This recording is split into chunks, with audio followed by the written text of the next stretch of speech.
बिस्मिल्लाहिर्रहमानिर्रहीम। मेरे इंतहाई मोअज़्ज़ज़ और प्यारे वकला भाइयों, कल इलेक्शन के दिन ये मेरे हाथ में कुरान पाक है। मैं कुरान पाक सामने रखा हुआ, इस पे हाथ लगा के आपको ये कहता हूं कि मुझे चौधरी नसरुल्लाह ढिल्लू साहब उम्मीदवार सदर के बेटे मोहसिन नसरुल्लाह ने कहा कि अंदर धांधली हो रही है, इसको रोका जाए। फिर मुझे आमर मरीर बागड़ी साहब ने, उम्मीदवार सदर ने कहा कि अंदर धांधली हो रही है। मैंने दोनों से कहा कि आप दोनों कह रहे हैं कि धांधली हो रही है, तो धांधली कौन कर रहा है? इन्होंने कहा जी धांधली हो रही है, इसको रोकें। मैंने इनसे ये वादा किया कि ठीक है, धांधली को अगर हो रही है, यकीनन हो रही होगी, तो इसको रोकते हैं। हम अंदर गए धांधली के मतलब रोकने के लिए। मैंने जाके वहां स्टैंड लिया कि धांधली हो रही है, लिहाजा ये इलेक्शन नहीं हो सकते, धांधली रोकी जाए, इलेक्शन पोस्टपोन किया जाए। मेरे पुरजोर मुतालबे पर जब मैंने देखा कि जो मेरे साथ आए हैं वो थोड़े से इस इधर से उधर होने लगे, बात क्या थी? बात ये थी कि ये दोनों भाई जो हैं ये अपने ताई धांधली करवा रहे थे। एक को यकीन था कि दूसरा ज्यादा करवा गया है, दूसरे को यह था कि ये ज्यादा करवा गया है। दोनों धांधली करवा रहे थे और दोनों के ख्याल में यह था कि मैं कम कर रहा हूं, दूसरा ज्यादा करा गया है। तो इन्होंने मुझे कहा कि धांधली हुई आगे रोकें। वहां मैं टेबल पर चढ़ गया और मैंने ये कहा कि अब ये जो धांधली है मेरी डेड बॉडी पे होगी, लाश पे होगी ये धांधली। अगर धांधली होनी है तो मैंने इलेक्शन नहीं होने देने। फिर मैंने वहां जबरदस्त स्टैंड लिया, अपने मौके पे डट गया कि ये धांधली शुदा इलेक्शन है, ये नहीं होना। क्योंकि मुअज़्ज़ज़ वकला की जो इज्जत है, तकरीम है, उनका जो हक है, उनकी जो राय है, उस पर सरेआम डाका। इतनी जबरदस्त मामला, तो इतनी धांधली। और जब ये सारी ग्राउंड बन गई और रियलाइज हो गया जो लोग धांधली कर रहे थे, करवा रहे थे, उनके भी सर जो है वो झुक गए और वो कहे कि हाँ कुछ हो रही थी, कर रहे थे। जब माहौल बन गया कि इलेक्शन रोक दिया गया और ये सोच विचार शुरू होगी कि धांधली बाकी हुई है और इसको रोका जाना चाहिए, जब सारा स्टेज सज गया, बात बन गई, तो फिर मेरे साथ दूसरे जो उम्मीदवार हैं वो भी मेरे साथ शामिल हो गए। उन्होंने भी लेकर दिया, मैंने भी लेकर दिया, और उसके बाद सेक्रेटरी के 3 उम्मीदवारों ने भी लेकर दिया कि वाकई धांधली हुई है, ये इलेक्शन नहीं होने चाहिए। मेरे भाइयों, क्या ये जुल्म और सितम की बात नहीं?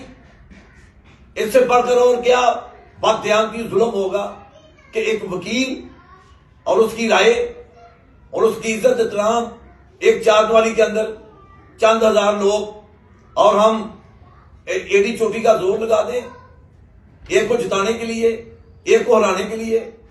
और क्यों नहीं इज्जत बाद में होती? क्यों वकला बाद में पछताते हैं और वो कहते हैं कि हमारी कोई बात नहीं सुनता, पर्चे हो रहे हैं, मुल्ज़िम आ रहे हैं, कोई बात नहीं सुनता, इज्जत नहीं। क्यों? कि अगर इलेक्शन से कबल ये लोग जो हैं आपके हक पे, आपकी राय पे डाका डालने की कोशिश कर रहे हैं, डालते हैं। कल को क्या ये आपके हकूक का दिफा करेंगे? आपके लिए कितनी जान लड़ाएंगे? वो तो कहेंगे हमने तो अपना पैसे लगा कर या खरीद कर या जिस तरीके से हम तो सदर हो गए हैं, वो आपकी क्या इज्जत करेंगे? लिहाजा मेरे भाइयों, वक्त है, ये वक्त है मेरे भाई, आप इरादा करें कि इन लोगों को कंडेम करना है। ये सदर समझता है कि मैंने तो इस तरीके से इलेक्शन जीता है, मैंने तो पैसे लगाए थे, मैंने तो किसी को खरीद लिया था, मैंने तो पर्चियां चलाई थी, वो क्यों इज्जत करेगा? जो वकला के मैंडेट से नहीं आया, उसको पता है कि मैं तो फलां तरीके से आया हूं, वो वकील की इज्जत क्यों करेगा? वो क्यों अपना इस कदर वो उसका साथ देगा?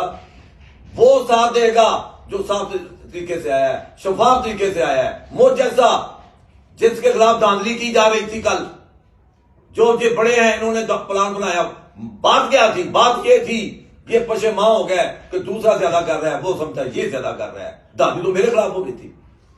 अगर इज्जत करानी है, अगर बार की इज्जत बनानी है, वकील की इज्जत बनानी है, और मुआशरे में अपना मुकाम बुलंद करना है तो खुदा के वास्ते मुझे वोट दे, मुझे सपोर्ट करे। मेरी बात सुने, मैं एक तो जो पहले वादे कर चुका हूं कि मैं वकील की इज्जत जो है वो करवाऊंगा, वकील का एहतराम कराऊंगा। अगर किसी वकील को 1 साल में सिक पहुंची तो मुझे गिरबान से पकड़ ले। कौन है किसकी जुर्रत है वकील से बात करे? लेकिन जब ऐसे सुदूर मुतफ़िक़ होंगे, ऐसे रास्ते से आएंगे, ऐसे तरीके से आएंगे। इलेक्शन बोर्ड के इंतहाई नाकस इंतजाम जो मुअज़्ज़ज़ वकला के साथ कल हुआ कि कई घंटों तक लाइन में लगना पड़ा, और मेरी मुअज़्ज़ज़ ख़वातीन भाई जो बहनें हैं, बेटी हैं, उनके लिए कोई रास्ता नहीं। अल्लाह का इंतहाई नाकस इंतजाम और बिल्कुल फजूल इलेक्शन कल करवाने की कोशिश की गई है, जिसका कोई खातर का इंतजाम ना। और आखिरी बात जो मैं पहले भी करना चाहता था कि 3 साल पहले मुझे हराया गया धांधली करके। आज वो लोग मान रहे हैं मेरे भाइयों, खुदा की कसम, आज वो कह रहे हैं बिल्डर साहब आपके साथ ज्यादती की थी, हमने आपको हराया था। तो अगर मैं सदर मुंतखब हुआ, आइंदा इलेक्शन बायोमेट्रिक होंगे और किसी के माई के लाल में जुर्रत नहीं होगी कि वो वकील की राय पे और डाका डाल सके और वकील के मैंडेट को चोरी कर सके। ये मेरा वादा है और ऐसे इंतजाम कर जाऊंगा मेरे भाइयों कि लोग 1 दहाई तक, 2 दहाइयों तक याद रखेंगे कि ये फलां सदर ने काम किया था। अल्लाह ताला आपको खुश रखे, आबाद रखे, कायम रखे।